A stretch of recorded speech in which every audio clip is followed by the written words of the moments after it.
এগুলো পরিপূর্ণ খেয়াল রাখা লাগবে। করা যাবে তো ইনশাআল্লাহ? হ্যাঁ, এই জেলা চলার সময় এগুলো ভালোভাবে হবে ইনশাআল্লাহ।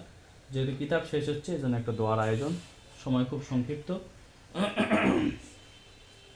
বাকি সব সময় জেহেনের মধ্যে এটা রাখা চাই যে একটা বছর অতিবাহিত হয়ে গেল, এখন আমাদের বছর যখন অতিবাহিত হলো আমাদের কিতাব কতটুকু অর্জন হলো, শুধু মিজান না, এসবের বেশি কতটুকু অর্জন হলো, উর্দু কতটুকু অর্জন হলো।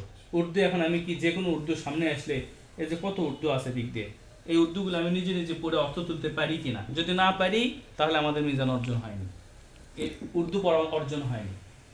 আরবি যে কোনো আরবি আসলে নিজে নিজে পড়ে মোটামুটিভাবে অধিকাংশ অর্থ বোঝা যায় কিনা, আরবি দুইজন টুকটাক কথোপকথন করা যায় কিনা, কেউ আরবি কথা বললে আমরা কিছু বুঝতে পারি কিনা, এগুলো যদি অর্জন হয় বোঝা গেল কিছুটা অর্জন হলো। আর যদি না হয় তাহলে কিছু অর্জন হলো না। মিজানের যেটা বললাম এগুলো